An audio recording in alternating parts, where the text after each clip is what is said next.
এই দেখুন, এই জায়গা গমের চাল দিয়েছি আর ছোট ফিড নিয়েছি। এই ফিডগুলো হাঁসের বাচ্চার খাবার, হাঁসের বাচ্চাগুলো অনেক বড় হয় তাড়াতাড়ি।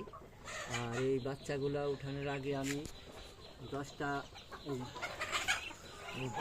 10টা ডিম বাজার থেকে নিয়ে আসছিলাম।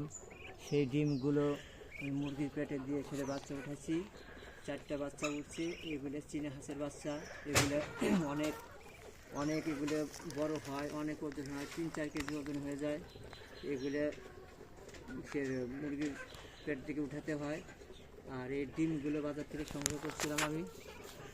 এই বাচ্চাগুলো খেতে দিচ্ছি এখন। কত সুন্দর বাচ্চা এগুলো। বেশি দিন বয়স হয় নাই, এগুলো মাত্র 17 দিন বয়স হয়েছে। 17 দিন বাচ্চা হয়েছে। আর এগুলো 5-6 মাসের ভিতরে অনেক বড় হয়ে যাবে এগুলা। এই বাচ্চাগুলো এই যদি বেঁচে থাকে তাহলে অনেক 3-4 কেজি ওজন হবে। আপনারা যদি পারেন এগুলো বাচ্চাগুলো উঠাবেন, উঠে ছেড়ে আপনারা পালন করবেন। আর এগুলি অনেক অল্প জায়গার ভিতরে পালন করা যায়, পানিতে থাকে না, এগুলো ডাঙায় এগুলো বাস করে। এদের পালতে কোনো অসুবিধা হয় না। যদি পারেন আপনারা এগুলো পালন করতে পারেন বাড়িতেই। আল্লাহ হাফেজ।